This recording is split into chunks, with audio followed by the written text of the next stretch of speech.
이 시간 함께 보실 말씀은 마태복음 6장 25절에서 34절까지를 보겠습니다. 마태복음 6장 25절에서 34절까지를 보겠습니다.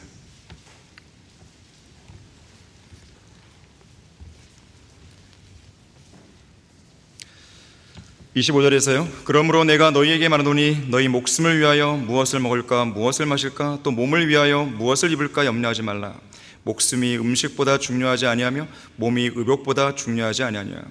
공중의 새들을 보라. 새들은 씨앗을 뿌리지도 않고 거두지도 않으며 곳간에 모아들이지 않아도 하늘에 계신 너희 아버지께서 먹이시나니 너희들이 새들보다 더 귀하지 아니하냐. 너희 가운데 누가 염려함으로 자기 키를 한 큐빗이라도 더 늘릴 수 있겠느냐.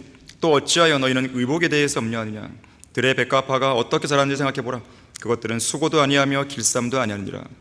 그러나 내가 너희에게 말하노니 모든 영광을 누릴 때에 솔로몬이 차려입은 것도 이 들꽃 하나만 갖지 못하였느니라.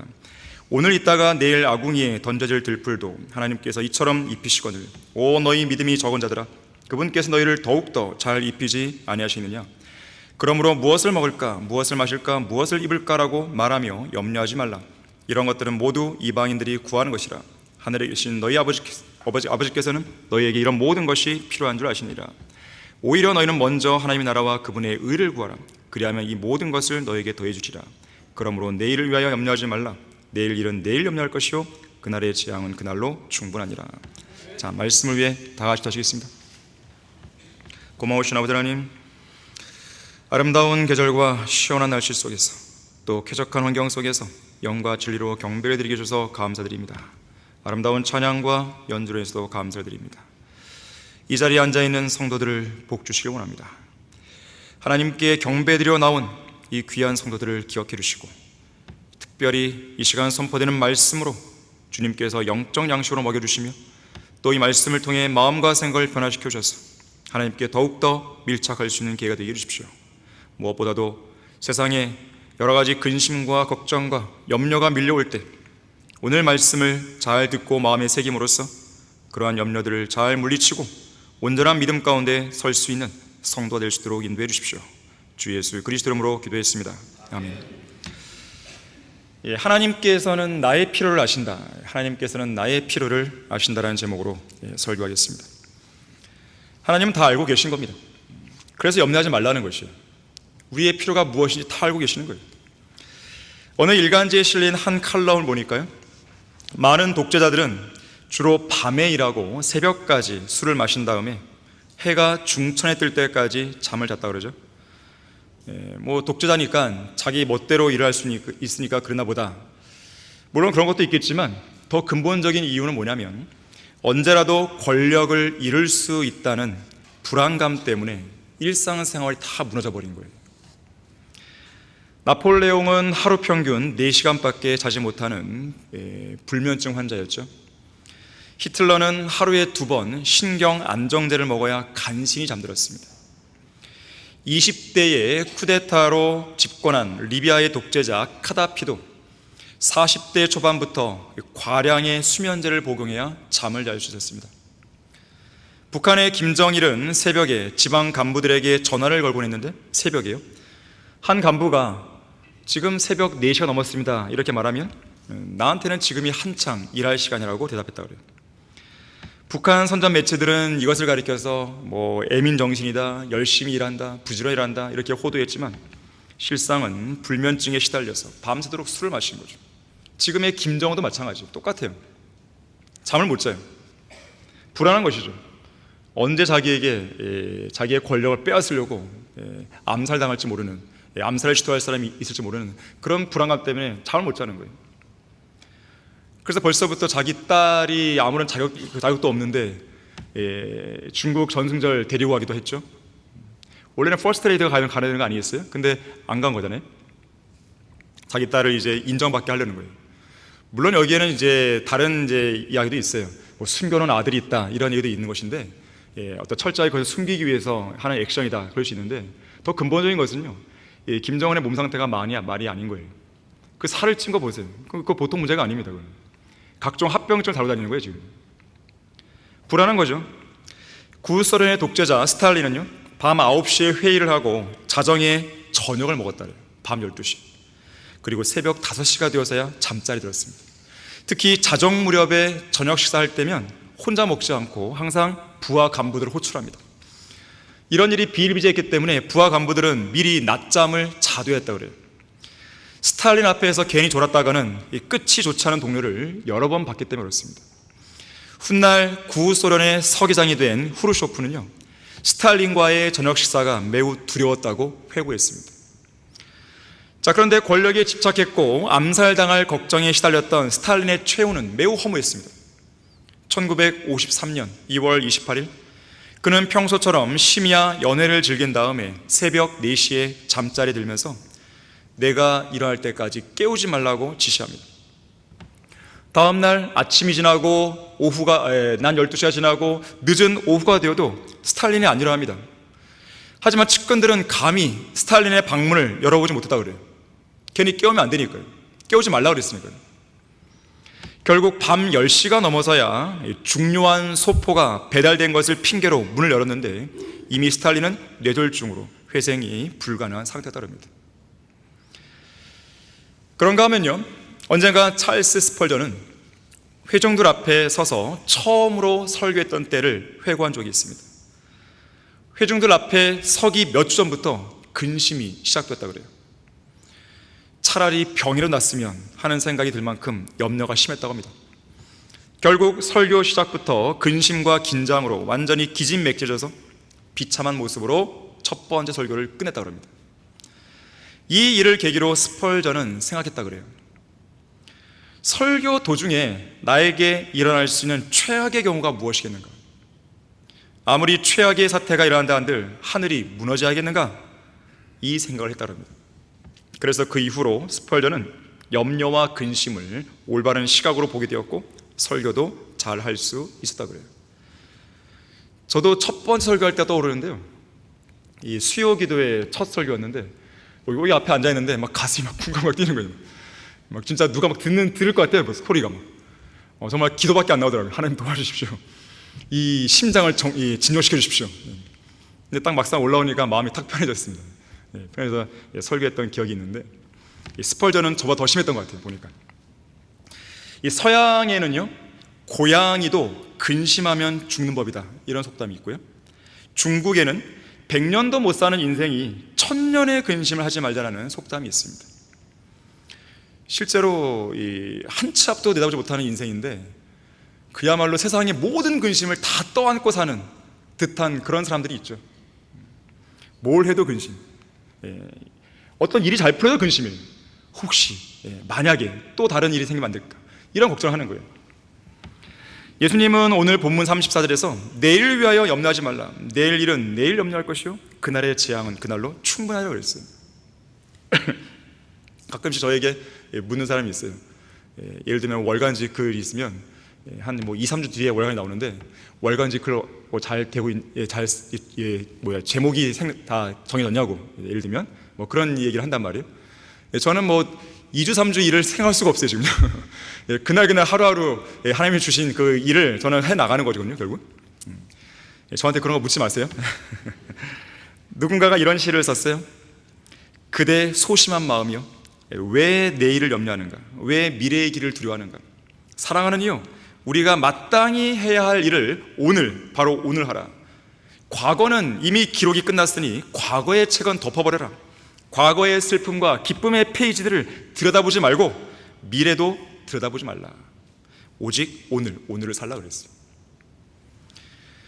이 사람들이 자주 염려하는 대상을 분석한 어떤 자료를 보니까 40%는 아예 없는 일이거나 일어나지도 않을 일을 가지고 걱정하는 것이고요, 30%는 이미 지나가 버린 일을 근심하는 거예요. 그리고 12%는 자기가 염려하지 않아도 될 일을 가지고 걱정하는 것이고, 또 10%는 불확실한 일을 가지고 근심하는 것이고, 그리고 결국 8%만이 어쩔 수 없이 하는 걱정이라고 결론을 내렸습니다. 그야말로 대부분의 사람들이 쓸데없는 염려들로 걱정하며 살고 있는 것이죠. 현실에서 절대로 일어나지 않을 일을 가지고 왜 염려하냐 이거예요. 이미 벌어진 일에 대해서도 왜 염려하고 근심하냐 이거예요. 이미 끝나버렸는데 또한 인간의 힘으로 도저히 어떻게 해볼 수 없는 가지고 왜 염려하냐 이거예요. 대부분의 사람들은 이 세 가지를 가지고 염려합니다. 그야말로 모두 다 쓸데없는 염려들이죠. 자, 그러면서도 세상 사람들은 인생의 가장 중요한 문제인 구원의 문제에 관해서 염려 안 합니다. 희한한 일이죠. 구원의 문제는 소홀히 여기는 거예요. 자신의 혼이 죽어서 어디로 가는지에 대해서는 전혀 관심이 없으면서도 온갖 쓸데없는 잡다한 일들에 대해서 염려하고 있는 것입니다. 자, 그래서 염려라고 하는 것은 사람들로 하여금 자신의 혼에 대한 문제나 복음에 대해서 아예 관심조차 갖지 못하게 하는 사탄의 강력한 도구인 거예요.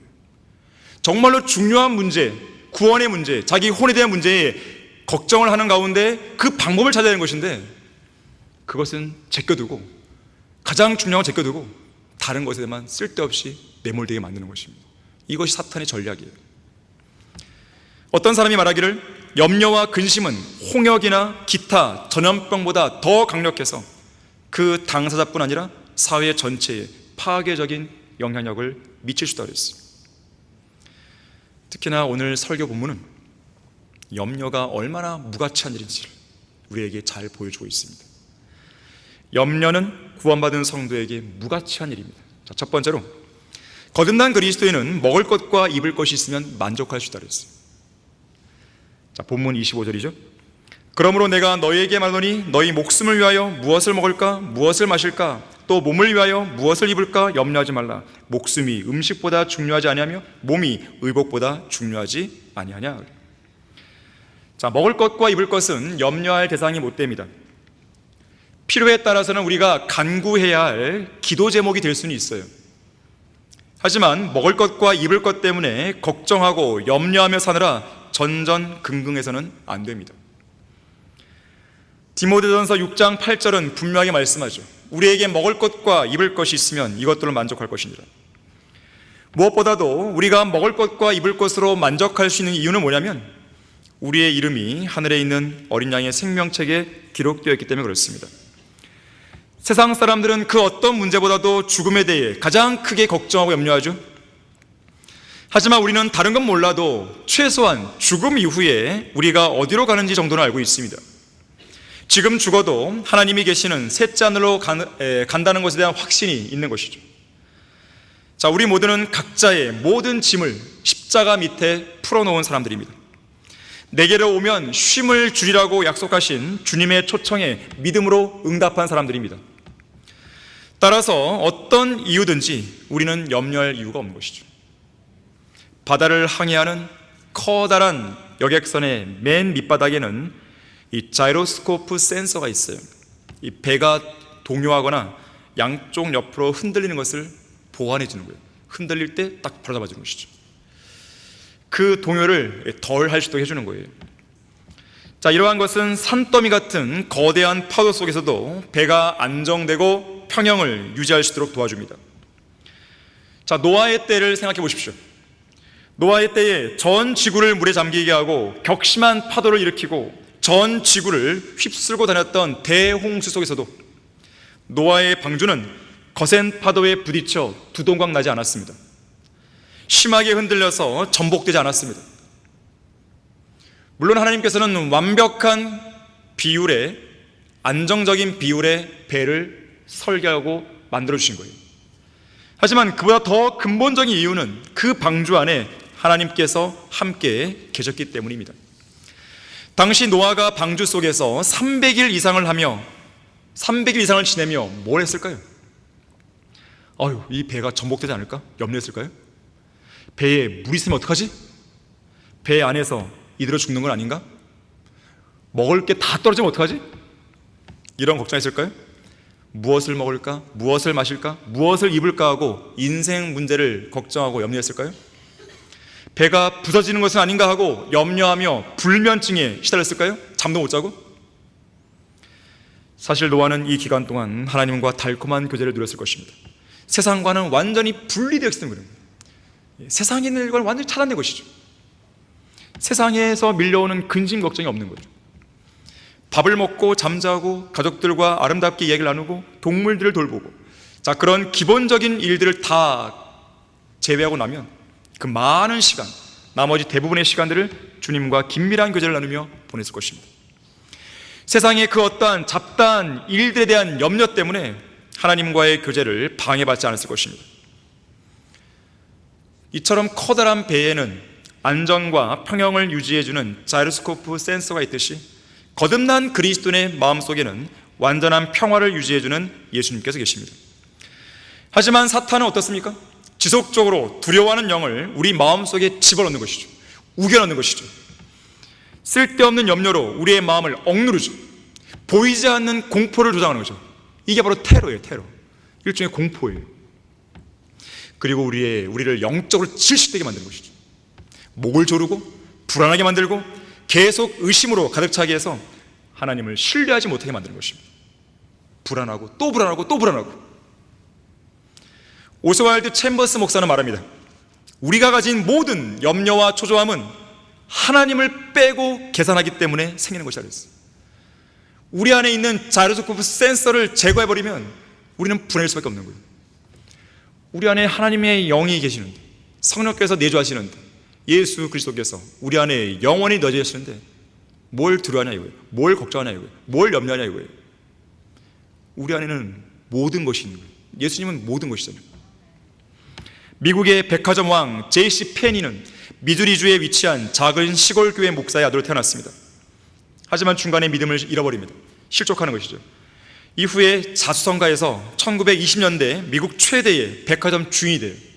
하지만 1920년대 말 1929년에 경제 대공황이 미국을 휩습니다. 사업에 심한 타격을 입어요. 재정난에 허덕이게 됩니다. 우울증이 찾아왔어요. 결국 유서를 쓰고 자살까지 시도합니다. 이로 인해서 제이시 피니는 미시간주 배틀 크릭에 있는 정신병원에 입원하게 돼요.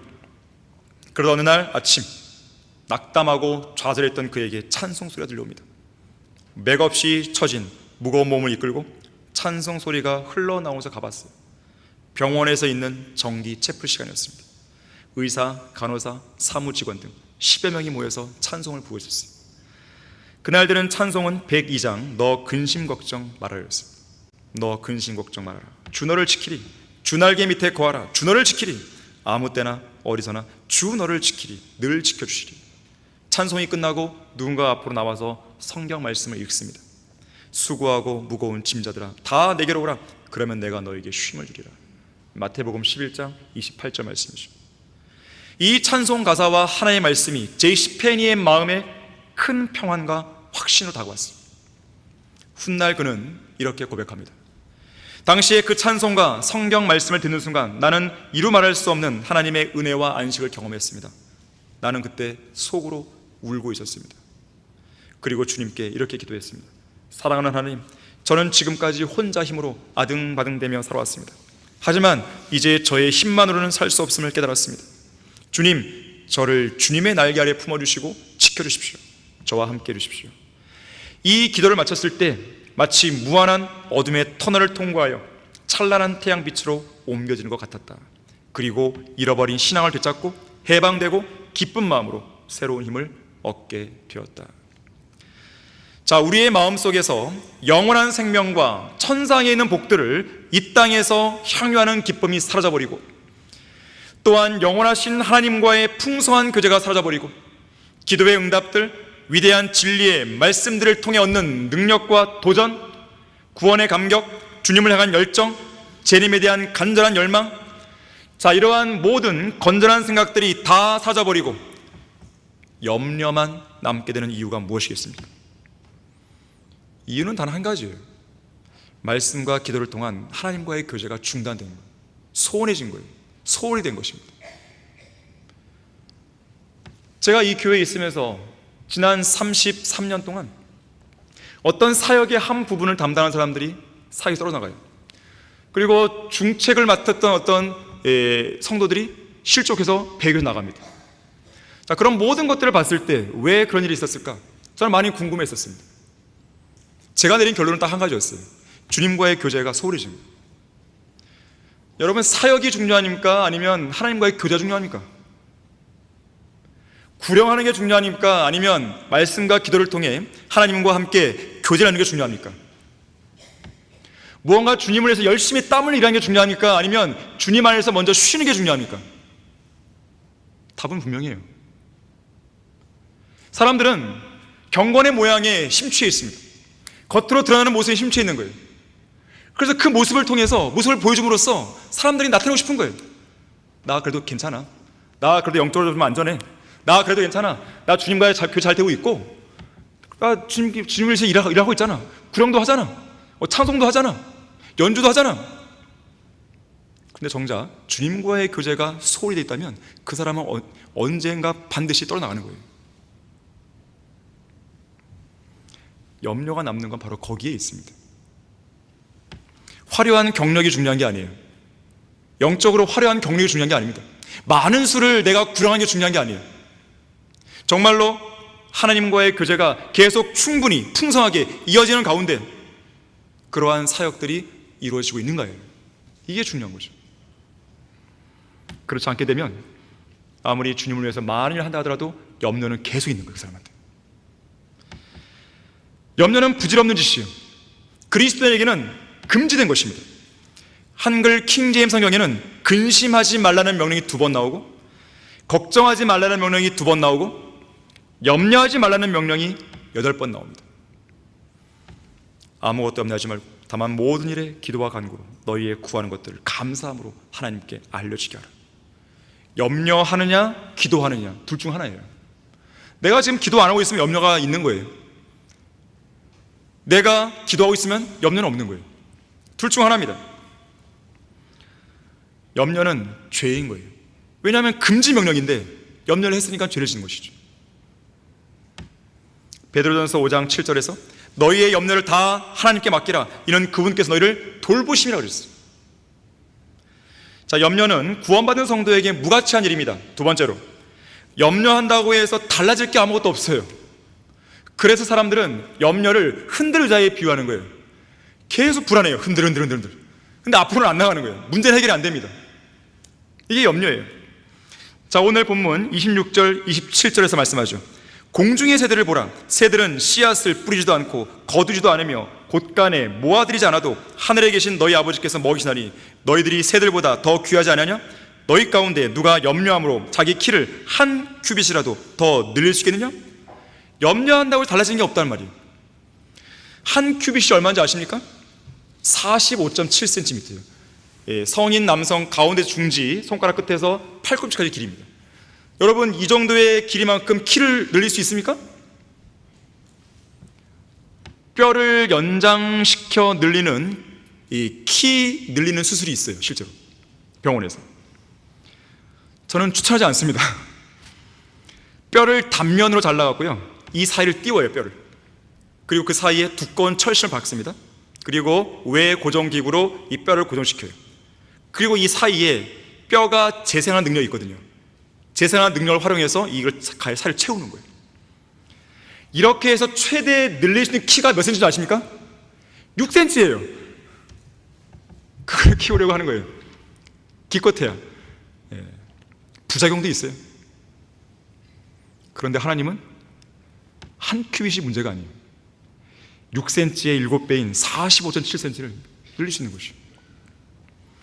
너희들은 그런 것도 못하지 않냐 이거예요. 근데 왜 염려하냐 이거예요. 너무 키 때문에 여러분은 너무 얽매이지 마세요. 키 때문에. 키는 클 수도 있고 작을 수도 있는 거예요. 키만 멀때같이 크면 뭐합니까? 아무리 못하면. 하나님께서 우리에게 주신 그 몸 상태로 섬기시면 돼요. 열심히. 그럼 되는 겁니다. 공중의 새들을 생각해 보라 했어요. 씨앗을 뿌리거나 열매를 거두지 않습니다. 새들은 먹을 양식을 저장해둘 저장고나 곳간이 없어요. 하지만 새들은 굶어 죽지 않습니다. 왜 안 죽는 것인가? 새들을 만드신 창조주 하나님께서 먹이시는 거예요. 그러면 사람들은 새들보다 못한 것인가? 아니잖아요. 한 번은 전봇대 전깃줄 위에 2마리의 새가 앉아 있었어요.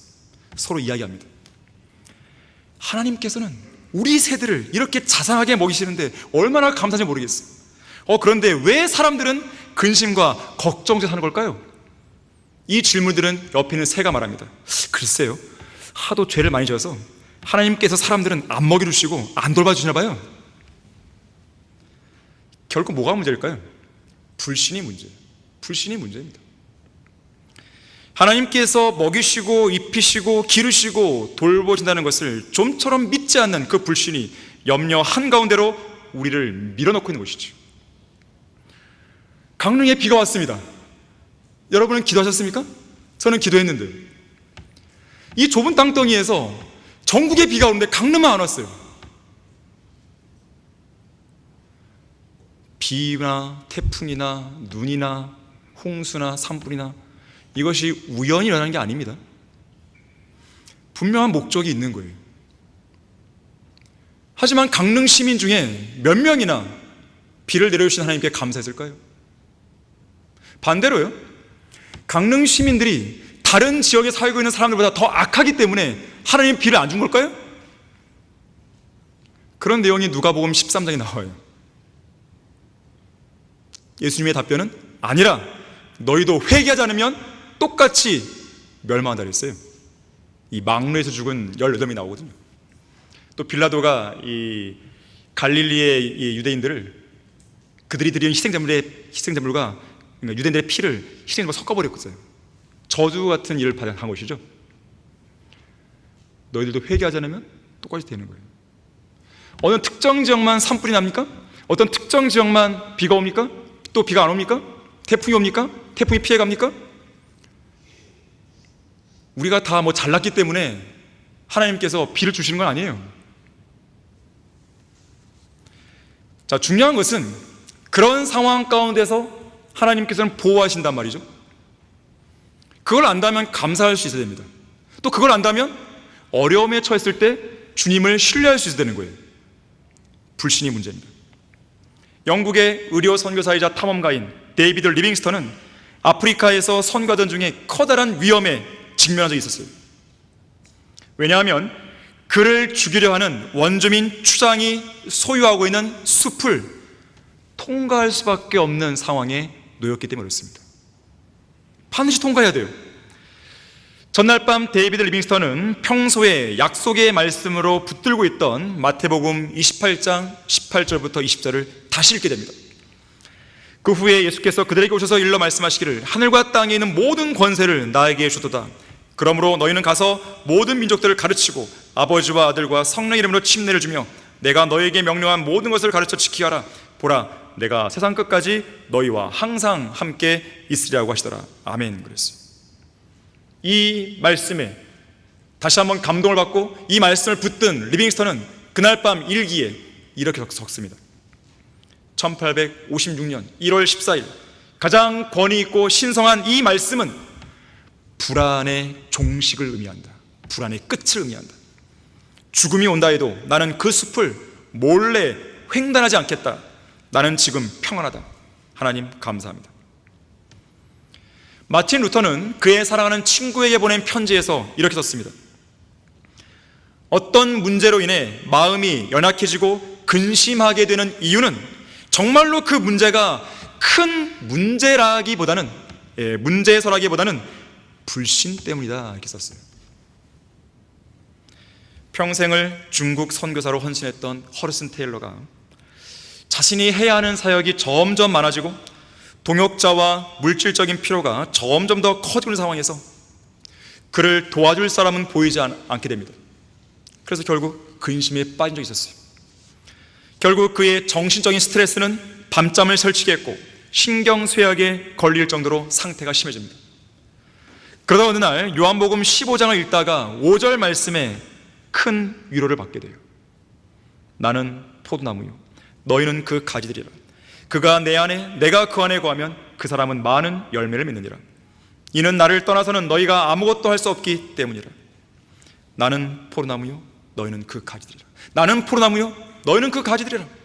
이 말씀이 허르슨 테일러의 마음에 와 닿는 순간 갑자기 태양빛이 비치는 것처럼 근심으로 가득 찼던 그의 마음이 환하게 밝아지기 시작했다고 했어요. 그런 다음 하나님 앞에 겸손히 무릎을 꿇고 엎드려서 하나님을 온전히 믿지 않은 자신의 불신과 어리석음을 자백하고 회개하며 이렇게 기도했어요. 주님은 포도나무시고 나는 그 가지인데 내가 걱정할 것이 무엇이란 말인가?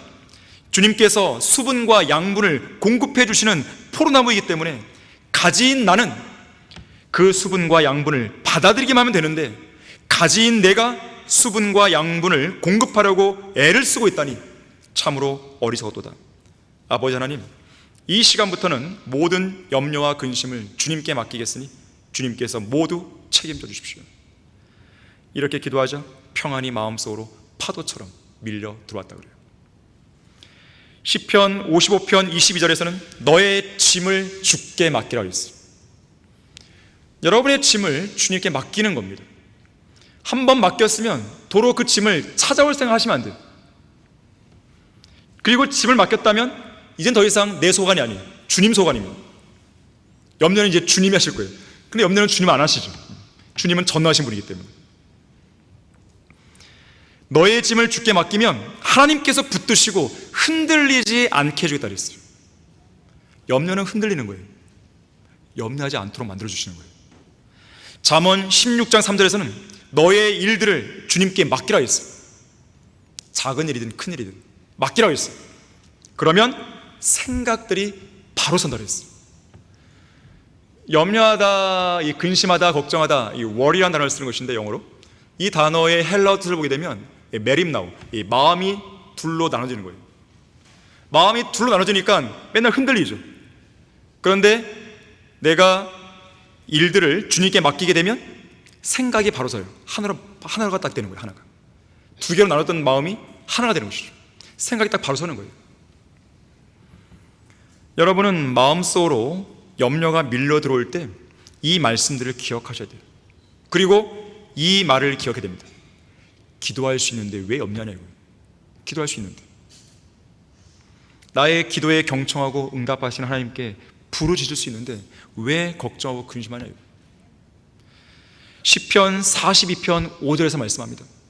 오 내 혼아, 어찌하여 내가 낙담하느냐? 어찌하여 내가 내 안에서 불안해하느냐? 너는 하나님을 바라라. 그의 얼굴에 도우심으로 내가 여전히 그를 찬양하리라 그랬어요. 찬양할 것인가? 아니면 염려할 것인가? 기도할 것인가? 염려할 것인가? 하나님을 바라볼 것인가? 아니면 염려할 것인가? 여러분에게는 여러분의 선택이 달리는 것이에요. 하지만 괜한 염려로 시간을 낭비하느니, 마음고생하느니 차라리 기도하고 찬양하고 끊임없이 주님을 바라봐야 되는 거예요. 어떤 사업가가 미국 뉴욕에서 프랑스 파리로 가는 비행기를 탔습니다. 그런데 그날따라 기상이 악화됩니다. 결국 비행기는 그 폭우 속에서 이륙을 해야 되는 것이죠. 비행기가 떴어요. 계속 하늘 위로 올라갑니다. 비바람은 더욱 거칠어졌어요. 하지만 비행기는 계속해서 올라갑니다. 겁에 질린 사업가는 스튜어디스에게 물었습니다. 이런 날씨에 비행기가 계속 높이 올라가도 됩니까? 비행기는 안전한 건가요? 그러자 그녀가 말합니다. 안전합니다. 곧 있으면 성층권에 도달하게 되는데, 성층권은 언제나 기온이 일정하고 항상 태양이 빛납니다. 우리의 시야를 방해하는 지상의 먼지, 입자 같은 것도 없습니다. 성층권은 폭풍과도 거리가 멀며 언제나 조용하고 쾌청한 곳입니다. 대기권에 성층권이 있는 것처럼 우리의 영적인 생활에도 성층권 같은 영역이 있습니다. 거기에는 세상 먼지들, 그러니까 어떤 쓸데없는 염려도 침입할 수 없어요. 왜냐하면 거기에는 사람의 생각으로는 가늠할 수 없는 하나님의 높으신 생각과 하나님의 절대적인 평안이 지배하고 있는 곳이기 때문에 그렇습니다.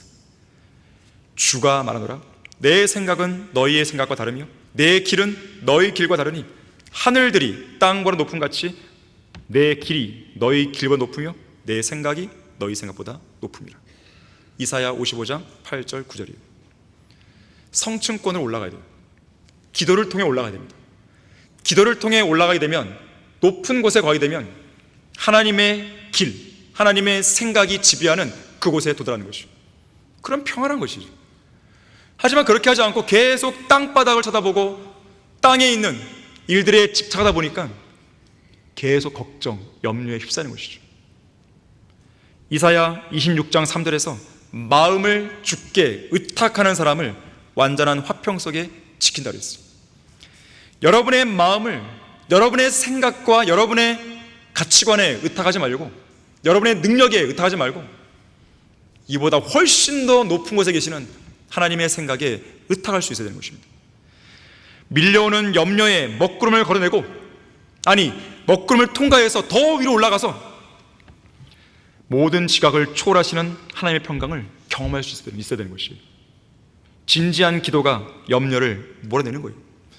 하나님께는 아주 하찮은 일에 속하는 키를 늘리는 일조차 할 수 없다면 여러분은 염려할 필요가 없어요. 염려해서도 안 되는 것입니다. 여러분이 할 수 있으면 하면 되는 거예요. 못하면 주님께 맡기는 거죠. 염려하지 말아야 되는 것이죠. 자, 염려는 구원받은 성도에게 무가치한 일입니다. 마지막 세 번째로, 아버지 하나님께서는 우리의 필요를 다 알고 계시죠. 본문 28절에서 32절의 말씀입니다. 또 어찌하여 너희는 의복에 대해서 염려하느냐? 들의 백합화가 어떻게 자라는지 생각해보라. 그것들은 수고도 아니하며 길쌈도 아니하니라. 그러나 내가 너희에게 말하노니 모든 영광을 누릴 때에 솔로몬이 차려입은 것도 이 들꽃 하나만 갖지 못하니라. 오늘 있다가 내일 아궁이에 던져질 들풀도 하나님께서 이처럼 입히시거늘 오 너희 믿음이 적은 자들아, 그분께서 너희를 더욱더 잘 입히지 아니하시느냐. 그러므로 무엇을 먹을까 무엇을 마실까 무엇을 입을까라고 말하며 염려하지 말라. 이런 것들은 모두 이방인들이 구하는 것이라. 하늘에 계신 너희 아버지께서는 너희에게 이런 모든 것이 필요한 줄 아시니라. 잘 보시면 오늘 있다가 내일 아궁이에 던져질 들풀도 하나님께서 입히십니다. 여기서의 들풀은 세상 죄인들을 예표하는 거예요. 세상 죄인들은 오늘 있다가 내일 지옥 불길로 던져질 수 있는 것이죠. 그럼에도 불구하고 오늘 사는 동안에는 하나님께서 그 들풀을 보호하시는 거예요. 그들의 생명을 유지시켜 주시는 거예요. 하물며 하나님의 사람들, 하나님의 백성들, 하나님의 성도들을 안 돌봐주겠냐 이거예요. 아버지 하나님께서는 우리에게 무엇이 필요한지 다 알고 계십니다. 언제, 어디에서, 무엇이, 얼마만큼 필요한지 정확한 양도 알고 계십니다. 우리의 머리카락까지 세두신 하나님께서 우리에게 필요한 것에 정확한 수와 양을 맞추시는데 실패할 리가 없습니다. 그래서 때로는 우리가 구하는 것보다 더 많이 주기도 하시는 거예요. 내가 보니까 너는 그것만큼 구하면 안 될 것 같아. 내가 더 줄게. 이렇게 하시는 것이죠. 우리에게 필요한 양을 아시는 거예요. 에베소서 3장 20절에서 하나님께서는요, 우리 안에서 역사하시는 능력을 따라 우리가 구하는 것이나 생각하는 모든 것보다 훨씬 풍성하게 행하실 수 있는 분이라고 말합니다. 솔로몬 왕을 보십시오. 현명하고 명철한 마음을 달라고 간구했더니 모든 필요를 아시는 하나님께서는 재물도 주시고 명예도 더해 주신 거예요. 특히 성경은 우리가 기도를 통해서 하나님의 은혜의 보좌로 담대히 나아가면 필요한 때에 도우시는 은혜와 자비를 내려준다고 약속하셨습니다. 물론 그렇다고 해서 필요하다고 했을 때 우리를 무조건 부자가 되게 해주겠다, 돈 많이 주겠다, 좋은 직장 무조건 취직해 주겠다, 그런 말이 아니죠. 좋은 자동차에 비싼 옷 입고 넓은 집에 살게 해주겠다, 그런 약속이 아니죠. 하나님의 약속은 우리의 탐욕을 채워주겠다는 그런 의미가 아니에요. 물론 우리에게 필요하다고 판단되면 돈을 주시겠죠, 명예를 주시겠죠, 건강을 주시겠죠. 하지만 필요하다면 그 반대의 상황도 일어날 수 있다는 걸 아셔야 됩니다. 우리 자신이 우리의 필요를 잘 알 것 같지만 그렇지 않습니다. 우리의 필요를 가장 잘 아시는 분은 우리를 만드신 하나님이세요. 그래서 우리에게 필요한 것, 필요한 양, 필요한 시기, 이것을 결정하시는 분은 하나님이세요. 우리가 결정하는 게 아니에요. 만약에 내가 구한 걸 내가 못 받았다, 그건 우리에게 필요하지 않기 때문에 안 주신 거예요. 현재 하나님께서 우리에게 주신 것은 가장 완벽하고 가장 좋은 것들이라는 것을 의심하면 안 됩니다. 설령 어떤 것을 주지 않았다 하더라도 그것 자체로 우리를 가장 완벽하고 가장 좋은 상황으로 인도해 주시는 거예요. 하나님께서는 필요하다고 여겼기 때문에 바울의 인생에 이런 것들을 주셨죠. 수고, 애쓰는 일, 배고픔, 목마름, 금식, 추위, 헐벗음, 약한 것들을 허락하셨습니다. 그래서 바울은 그것이 하나님께서 보시기에 나에게 필요한 것이었기 때문에 불평하거나 주님을 원망하지 않았습니다. 감사했어요. 모든 것이 필요에 의해서 주님이 주신 것들이라는 것을 알았기 때문에 그렇습니다. 자, 그래서 우리는 겸손한 마음으로 이렇게 기도해야 됩니다. 아버지 하나님, 제가 현재 살아있는 것은 주님 덕분입니다. 하나님께서는 저의 모든 필요를 충족시켜 주시고 앞으로도 그럴 것입니다. 이 좋은 선물들이 모두 다 하나님의 자비하신 손을 통해 저에게 내려진 것입니다. 저는 하나님께서 마련해 주시는 모든 것을 기쁜 마음으로 받겠습니다. 아버지 하나님께서 주시는 것은 모두가 좋은 것들이고 풍성하고 부족함이 없습니다. 우리가 기도할 때 자주 범하는 실수가 무엇입니까? 내가 원하는 것을 내가 원하는 방식대로 내가 원하는 때에 응답받기를 원하기 때문에 원하는 것이죠. 그래서 조급해지는 거예요. 그래서 조급해지는 거죠. 왜 지금 주님이 안 주냐 이거예요. 왜 내가 원하는 것 그대로 안 주냐 이거예요. 원하는 양대로 왜 안 주냐 이거예요. 왜 조금 부족한 대로 주냐 이거예요. 그래서 사람들이 조급해지고 인내를 잃어버리는 것이죠. 자, 하나님께서 보시기에 내게 가장 필요한 것을, 하나님께서 보시기에 가장 완전한 방법으로, 하나님께서 보시기에 가장 적절한 때에 응답받기를 우리는 인내 속에 기다려야 됩니다. 어떤 사람이 말했어요. 믿음으로 기다리십시오. 믿음으로 기다리십시오. 믿음이 없이 주저하지 말고 그분 안에서 믿음으로 확신하십시오. 믿음과 신뢰 없이 기다리는 것은 주님을 모욕하는 일입니다. 주님께서 한밤중까지 당신을 기다리게 하신다 하더라도 주님은 여전히 가장 알맞은 때에 응답하실 것입니다. 여러분의 기도는 반드시 이루어지며 지체하지 않을 것입니다. 믿음으로 기다려야 돼요. 앤드류 머레이도 말합니다. 하나님께서는 매 순간 모든 창조물들의 생명과 행복이 되셨고 그들에게 하나님 자신의 풍부한 선하심과 능력을 쏟아부었습니다. 이렇게 끊임없이 모든 필요를 채워주시는 것이 하나님의 본성이며 진정한 하나님의 자리입니다. 반면에 인간의 본성이요 인간의 진정한 자리는 오직 하나님만을 기다리는 것이며 오직 하나님만이 주실 수 있고 또 우리에게 주시고자 하신 것들을 하나님께로부터 받는 것입니다. 그랬어요.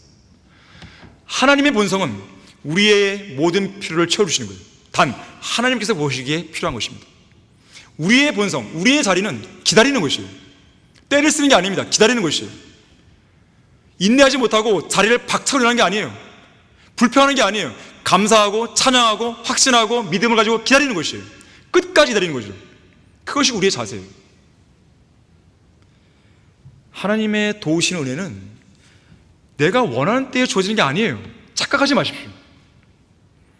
필요한 때에 주어지는 거예요. 내가 고집하는 때에 주어지는 게 아니에요. 내가 적합하다고 생각하는 그 시간에 주어지는 게 아닙니다. 그 시점은 하나님의 결정이에요. 고린도후서 9장 8절에서는 하나님께서는 너희에게 모든 은혜를 넘치게 하실 수 있나니 모든 것을 언제나 너희가 필요한 대로 가질 수 있게 하심으로 모든 선한 일에 넘치게 하시는 것이라고 했어요. 이 말씀을 믿어야 됩니다. 예수 그리스도 이름으로 구하게 되면 자기 아들을 아끼지 아니하시고 우리 모든 사람을 위하여 내어주신 하나님께서 그분이 보시기에 필요한 때에 필요한 것들을 필요한 대로 그 아들과 함께 모든 것을 값없이 주신다는 이 약속, 이걸 믿으셔야 되는 것이죠. 결론적으로요, 집에 강도가 들면 어쩌나 하는 걱정에 몇 년째 잠을 편히 못 자는 아내가 있었습니다. 작은 소리도 놀라서 한밤중에도 고온히 자는 남편을 깨우는 통에 남편도 잠을 설치기가 일쑤였어요. 그러다 어느 날 밤에 이상한 소리나는 것을 남편이 듣습니다. 무슨 일인가 하여 아래층으로 가봤는데 정말로 강도가 와 있었어요. 그러다 남편은요 아주 기쁜 마음에 강도에게 달려가 이렇게 말합니다. 강도 양반 정말로 반갑소. 위층에 올라가서 제 아내 좀 만나주시오. 10수년째 당신을 기다리고 있었어. 우스갯소리 같지만요, 온갖 불필요한 걱정거리를 안고 사는 사람들의 현실이 이와 같습니다. 병 나면 어떡하지? 그럼 빨리 병이 왔으면 좋겠어요. 차라리 이런 문제 생기면 어떡하지? 차라리 큰 문제가 왔으면 좋겠어요. 차라리 걱정 안 하게. 이것이 쓸데없는 걱정을 사는 사람들의 특징이에요. 자, 그러나 우리가 믿는 하나님은 크고 능력 있는 모든 일들을 할 수 있는 전지전능한 하나님이십니다. 구원받은 성도는 자신이 믿는 하나님을 죽은 하나님이나 무능한 하나님으로 보이게서는 안 돼요. 누군가 말했어요. 당신이 염려하는 그 목록의 길이를 보게 되면 당신의 하나님이 얼마나 크신 분인지 알 수 있다. 다시 말하자면 염려하는 목록이 길면 길수록 당신의 하나님은 정말로 초라하고 작은 분이다 그랬어요. 여러분의 하나님은 어떤 분입니까? 정말 큰 분이십니까? 네, 지금 아멘하는 한 명 있었어요. 네, 그분이 염려가 없는 거예요 지금. 네. 없는 거예요. 대부분 다 염려가 하나, 두 개씩 있는 것 같아요. 여러분의 하나님을 초라하게 만드시면 안 돼요. 우리가 믿는 하나님은 그런 대접을 받을 분이 아닙니다. 자, 하나님은 성도 개개인의 아버지십니다. 자비롭고 선하신 분이시며 어려워서 못할 일이 없으신 아버지십니다. 이처럼 든든한 아버지께서 함께 계시기 때문에 우리는 아무것도 염려하지 않고 모든 일을 하나님께 기도를 통해 맡길 수 있는 거예요. 자, 그래서 기도라는 것은 잘 들으십시오. 자기 생각을 버리는 행위입니다. 기도는 자기 뜻을 버리는 거예요. 자기 생각, 자기 기준을 버리는 거예요. 그리고 하나님 아버지의 생각과 뜻에 맞추는 겁니다. 그렇게 되면 여러분은 평안을 유지할 수 있는 거예요. 그런 염려를 할 시간에 기도를 하시되 오늘 본문 33절에 이 기도를 하시는 거죠. 오히려 염려하는 것보다 오히려 너희는 먼저 하나님의 나라와 그분의 의를 구하라. 그리하면 이 모든 것을 너희에게 더해 주시리라. 위대한 약속이에요. 위대한 약속. 진지한 믿음의 기도가 여러분을 괴롭히는 염려를 몰아내고 하나님의 놀라운 평안을 경험하게 해주시다는 이 사실을 잊지 않길 바라겠습니다. 자, 기도하겠습니다. 고마우신 아버지 하나님, 우리 안에는 주님께서 계신다는 것을 우리는 확신하고 있습니다. 하지만 세상의 염려들, 이생의 염려들이 우리의 마음을 짓누를 때가 있습니다. 그것이 우리의 연약함입니다. 하지만 우리는 오늘 설교를 통해서 다시 한번 우리의 마음을 여미길 원합니다.